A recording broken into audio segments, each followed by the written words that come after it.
Paz do Senhor a todos, meus irmãos. Espero que todos vocês estejam bem. Nessa manhã, nós daremos continuidade ao nosso estudo da Palavra do Senhor. Chegamos já em Mateus capítulo 25.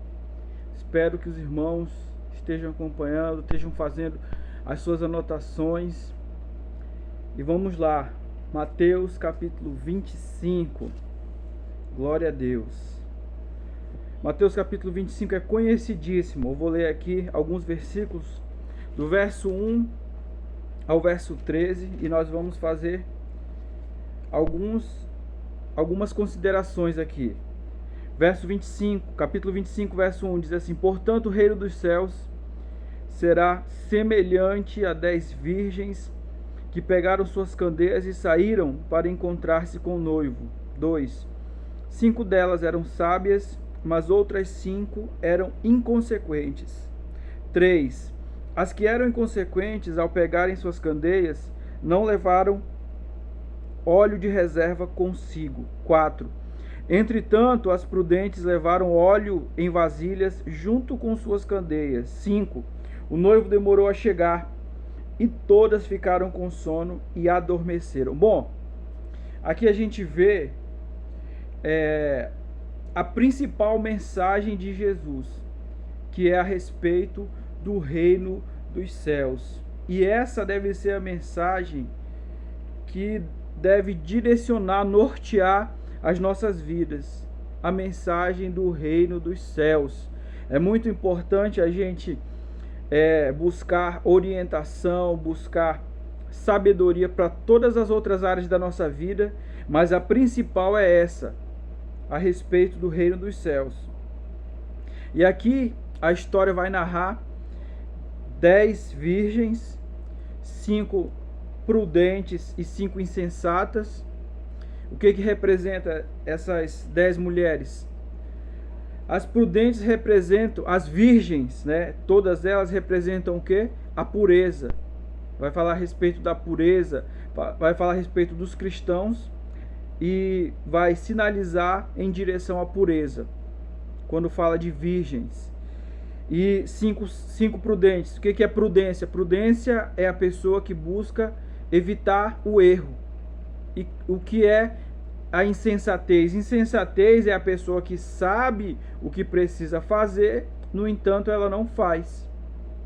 E aqui vai dizer a respeito, né, de elas pegarem suas candeias e reservarem óleo. O que significa? O óleo representa o Espírito de Deus, o Espírito Santo nas nossas vidas. Então, tudo que nós fazemos por causa do Espírito Santo de Deus.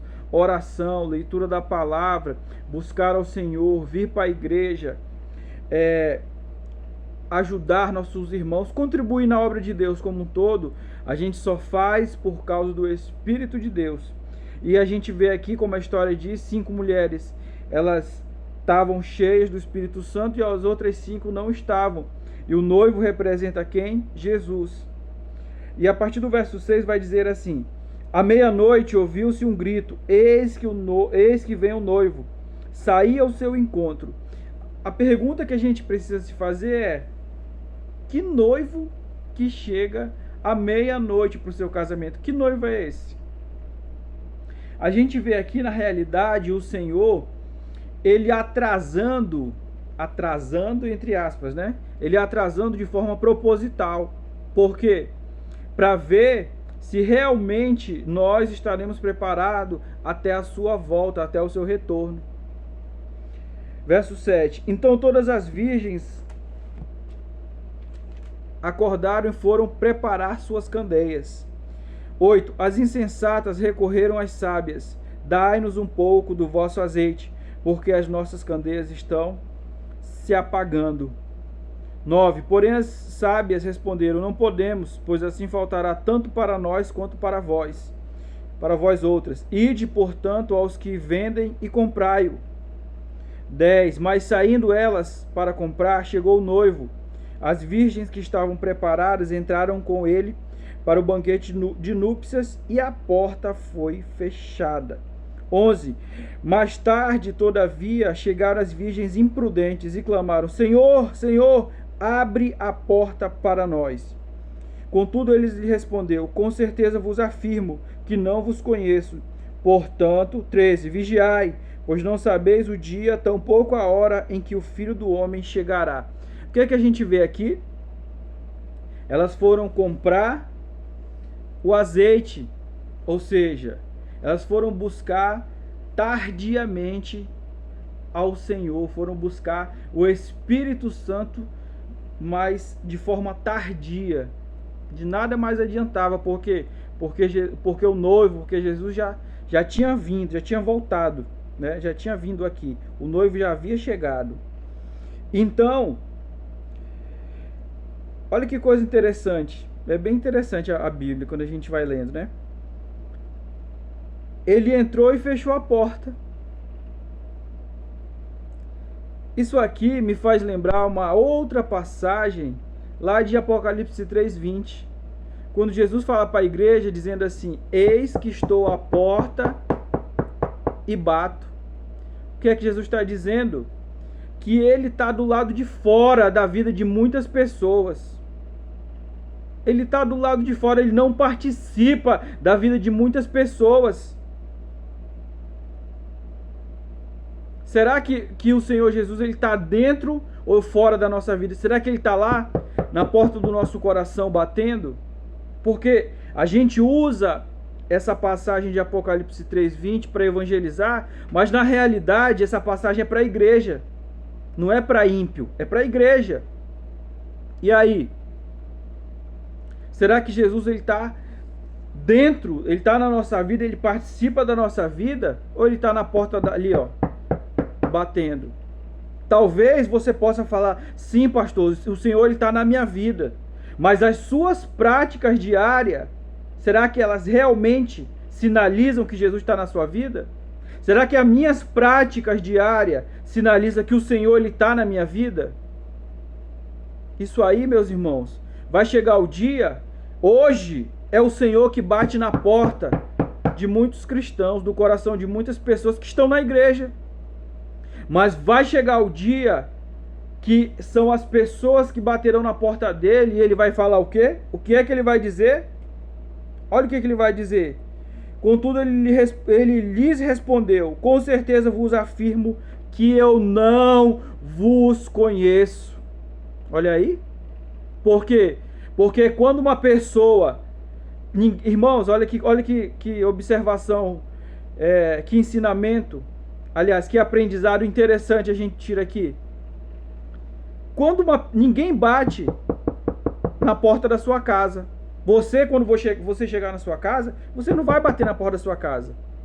Por quê? Porque ela é a sua casa. Porque ela é a sua casa. Você vai entrar e acabou. Você vai entrar e acabou. E aqui, o que significa? Quando Jesus está batendo na porta de uma casa, significa que ele é o quê? Um estranho. É isso que ele está dizendo. Para muitas pessoas que estão na igreja, Jesus é um estranho. Mas vai chegar o tempo que ele vai falar: vocês que são um estranho para mim, é vocês que eu não conheço. Olha aqui, irmãos, que coisa séria, que coisa, sabe, forte. Que o temor do Senhor ele venha sobre as nossas vidas, meus irmãos, nessa manhã. E ele diz: portanto vigiais, por não sabeis o dia, tampouco a hora em que o Filho do Homem chegará. Ou seja, fique em estado de alerta. A partir do verso 14, nós vamos passar para a parábola dos talentos. Diz assim: digo também que o reino, e mais uma vez ele continua a mensagem a respeito do reino dos céus, será como um senhor que ao sair de viagem convocou seus servos e confiou-lhes os seus bens. A um deu 5 talentos, a outro 2 e a outro 1 talento. A cada um conforme a sua capacidade pessoal. E em seguida partiu de viagem. O que havia recebido 5 talentos, imediatamente investiu-os e ganhou mais 5. 17. Da mesma forma, o que recebera 2 talentos, ganhou outros 2. 18. Entretanto, o que tinha recebido 1 talento, afastou-se, cavou um buraco na terra e escondeu o dinheiro que o seu senhor havia confiado a seus cuidados. 19. Após um longo tempo, retornou o senhor daqueles servos e foi acertar contas com eles. 20. Então o servo que recebera 5 talentos se aproximou do seu senhor e lhe entregou mais 5 talentos, informando: o senhor me confiou 5 talentos, e eis aqui mais 5 talentos que ganhei. Verso 21. Respondeu-lhe o senhor: muito bem, servo bom e fiel. Foste fiel no pouco, muito confiarei em tuas mãos para administrar. Entra e participa da alegria do teu Senhor. Olha que coisa interessante aqui, irmãos. Aqui tem uma orientação aqui, quando o Senhor, né, que representa Jesus, ele fala para o seu servo como é que a gente pode fazer para multiplicar, para ser fiel àquilo que o Senhor entregou nas nossas mãos. O que é que a gente pode fazer? Sermos bom e fiel. E o que é ser bom? Ser bom significa, quando a Bíblia fala a respeito de ser bom, significa ser constante. Significa constância. Você terminar aquilo que você começa. Terminar aquilo que você começa. Se você começou algo, termine. Por quê? Porque assim você vai ser bom diante de Deus. A bondade, ser bom, na nossa interpretação, significa ser capaz, né? Ser capacitado para fazer algo. Mas ser bom diante de Deus, não. Ser bom significa ter constância e ser fiel. Fiel àquele que cumpre aquilo a que se propõe fazer. Então, o Senhor nos ensina aqui. O Senhor, ele é maravilhoso, né? E ele diz: entra, participa da alegria do seu Senhor. Assim também aproximou-se o que recebera 2 talentos e relatou: Senhor, 2 talentos me confiaste, trago-lhe mais 2 talentos que ganhei. Verso 23, o Senhor lhe disse: muito bem, servo bom e fiel. Foste fiel no pouco, muito confiarei em tuas mãos para administrar. Entra e participa da alegria do teu Senhor. Verso 24, chegando finalmente o que tinha recebido apenas 1 talento, explicou: Senhor, eu te conheço, sei que és um homem severo, que colhe onde não plantou e ajunta onde não semeou.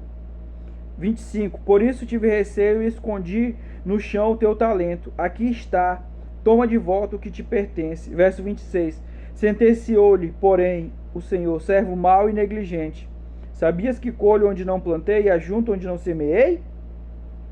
Então, por isso, ao menos devíeis ter investido meu talento com os banqueiros, para que eu retornasse, o recebesse de volta mais os juros.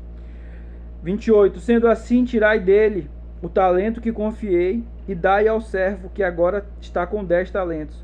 Pois a quem tem, mais lhe será confiado e possuirá em abundância. Mas a quem não tem, até o que tem lhe será tirado. Quanto ao servo inútil, lançai-o para as trevas, ali haverá muito pranto e ranger de dentes. O que é que a gente aprende aqui?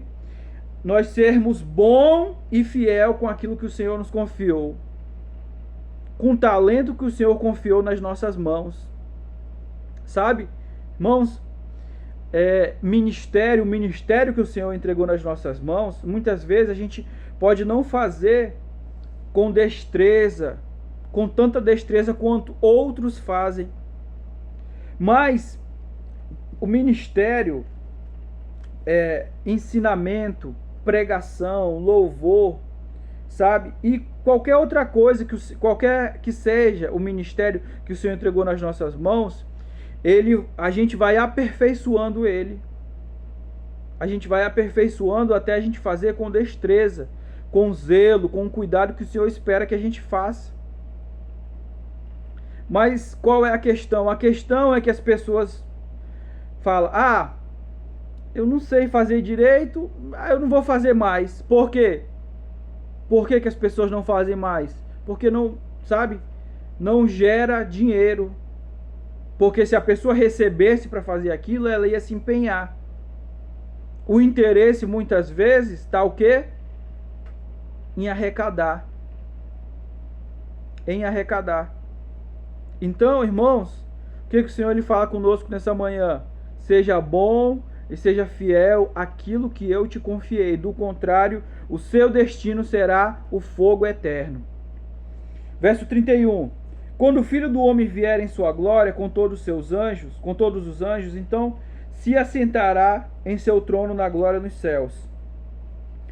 Todas as nações serão reunidas diante dele, e ele irá separar umas das outras, como o pastor separa os bodes das ovelhas, e posicionará as ovelhas à sua direita e os bodes à sua esquerda. Então dirá o rei a todos que estiverem à sua direita: vinde, abençoados de meu Pai, recebei como herança o reino, o qual vos foi preparado desde a fundação do mundo. Pois tive fome e me destes de comer, tive sede e me deste de beber, fui estrangeiro e vós me acolhestes. Quando necessitei de roupas, vós me vestistes. Estive enfermo e vós me cuidastes. Estive preso e foste visitar-me. Então os justos desejarão saber: mas, Senhor, quando foi que te encontramos com fome e te demos de comer, ou com sede e te saciamos? E quando te recebemos como estrangeiro e te hospedamos? Ou necessitado de roupas e te vestimos? Ou ainda quando estiveste doente ou encarcerado e fomos ver-te? Então o rei, esclarecendo-lhes, responderá: com toda certeza vos asseguro que, sempre que o fizestes para algum destes meus irmãos, mesmo que ao menor deles, a mim o fizestes. O que é que a gente aprende aqui, irmãos, quando fala a respeito aqui de dar de comer, sabe, dar de beber, providenciar vestes, cuidar do enfermo, do encarcerado, não significa apenas das pessoas que fisicamente estão nessas condições. Significa também as pessoas que estão espiritualmente, emocionalmente nessas condições. Porque, um exemplo, algumas pessoas, sabe, geralmente os católicos, os espíritas, eles têm esse entendimento, né, que eles estão a respeito da caridade, né? Ah, vou dar de comer, vou dar de vestir, sabe? E estou fazendo a obra de Deus. Tá certo? Ok, tá certo, mas está incompleto. Está incompleto porque o ser humano ele é corpo, alma e espírito. Então, se existe uma necessidade física, existe uma necessidade emocional e também espiritual. Então, meus queridos, quando você deixa de pregar o evangelho porque você tá com vergonhazinha, sabe? Você tá tímidozinho, você tá deixando de alimentar outras pessoas. Quando você deixa de ensinar a palavra de Deus dentro da tua casa, você está deixando de alimentar a sua família. Quando você deixa, sabe, de orar por alguém, quando você deixa, sabe, você deixa de direcionar o seu talento, a sua energia, sabe? Você deixa de suprir a necessidade das pessoas, vamos resumir assim. Por isso que Tiago vai dizer que a verdadeira religião é o quê? É visitar os órfãos e as viúvas. Por que ele fala a respeito só de órfãos e viúvas? Porque tem gente que se encaixa em um e outros que se encaixa no outro segmento. Órfãos e viúvas. Então, irmãos, o que o Senhor está nos dizendo nessa manhã? Deixe essa vergonha de lado. Deixe essa timidez de lado. Não se subestime. Não se subestime. Leve a palavra a quem necessita. Bota esse juiz da tua consciência para dormir. Para de ficar, sabe, com esse juiz na tua consciência, de ficar: ai, mas o que as pessoas vão achar de mim? Ai, mas eu não sei falar. Ah, mas eu não sei isso. Se você não lê, se você não exercita, você nunca vai saber de nada. Se você não busca aperfeiçoar, você nunca vai saber de nada. Então você precisa buscar aperfeiçoar aquilo que Deus te entregou, como o Senhor falou na parábola anterior aqui que nós lemos. Eu estou fazendo esse estudo aqui, mas poucas pessoas veem, poucas pessoas acompanham. Mas deixa eu falar uma coisa para vocês. Vai chegar o dia que o Senhor, Ele vai cobrar de cada um, irmãos. Ele vai, assim como Ele vai cobrar de mim, que sou pastor de uma igreja, Ele vai cobrar de cada um também. Assim como Ele vai requerer de mim, Ele vai requerer de cada um também, que não leu a Bíblia, que não acompanhou o estudo, sabe? Que a palavra aí estava sendo exposta, mas a pessoa estava preocupada com o quê? Apenas com as questões da sua vida. Com a conta que tem para pagar, com a faculdade que tem para fazer, com o carro que tem para comprar, com a casa própria que tem que comprar, sabe? Com a casa que tem que pintar, com o azulejo que tem que colocar na casa. Ah, eu queria ir para o shopping, eu nunca tenho dinheiro para fazer isso. Eu queria comer fora e nunca posso fazer. Quer dizer, a pessoa está olhando para o seu umbigo. Olha para o seu umbigo, só olha para a sua vida, sabe? E não olha para aquilo que o Senhor tá falando, para aquilo que o Senhor está alertando.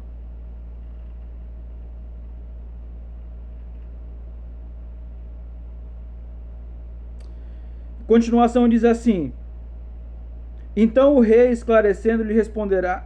esse aqui eu já li, perdão. 41. Mas o rei ordenará aos que estiverem à sua esquerda: malditos, apartai-vos de mim, ide para o fogo eterno, preparado para o diabo e os seus anjos. Porquanto tive fome e não me deste de comer, tive sede e não me deste de beber, sendo estrangeiro não me hospedastes, estando necessitado de roupas não me vestistes, encontrando-me enfermo e aprisionado não foste visitar-me. E eles também perguntarão: mas Senhor, quando foi que te vimos com fome, sedento, estrangeiro, necessitado de roupas, doente ou preso e não te auxiliamos? Então o rei lhes sentenciará: com toda certeza vos asseguro que sempre que o deixastes de fazer para algum destes meus irmãos, mesmo que é o menor deles, a mim o deixaste de fazer. Sendo assim, estes irão para o sofrimento eterno, porém os justos para a vida eterna. E aí, meus irmãos, qual é a classe, sabe, de servos que nós somos?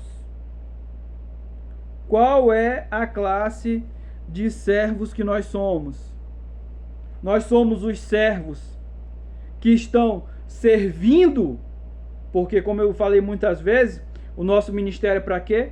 Serviço. O que eu estou fazendo aqui? Servindo. Nosso ministério é para servir. Nós somos as pessoas, os servos, que estão servindo, ou os servos que estão querendo ser servidos? Porque tem essa discrepância. Tem pessoa que diz que é servo de Deus, mas ele quer ser servido, ele não quer servir. Ele não quer pregar, ele não quer orar, ele não quer ajudar ninguém, ele não quer fazer campanha pela vida de ninguém, não quer jejuar por ninguém, ele não quer, sabe, não ora, não lê a Bíblia, né? Não procura estender a mão para um enfermo, para um necessitado. Está preocupado com a própria vida. Quer dizer, aquele que está preocupado com a própria vida é o servo que quer ser servido. E o destino desse servo que quer ser servido é o fogo eterno. Que o Senhor ele tenha misericórdia de mim e de você, meus irmãos. Que o Espírito de Deus, ele tire, ele faça com que a gente enxergue não apenas nossas necessidades, mas a dos outros também. Amém? Para que o nosso destino não seja o fogo do inferno, mas que o nosso destino seja ir morar com o Senhor no reino dos céus. Pai, nessa manhã, Senhor, eu te rendo graças, Senhor, por essa semana que está se encerrando, Senhor. Deus, que o teu Espírito Santo, meu Deus, venha nos despertar, nos dá um temor, Senhor, nos conduz ao arrependimento genuíno, Pai, dos nossos erros, das nossas transgressões. Deus abençoa cada um que vai ver esse estudo, Senhor, a cada um que está inscrito, Senhor. Em nome de Jesus eu te peço, Senhor. Pai, nos agracia com a tua presença, em nome de Jesus. Amém e amém. Deus abençoe a todos e até a semana que vem com o capítulo 26 de Mateus. Amém? Deus abençoe a todos.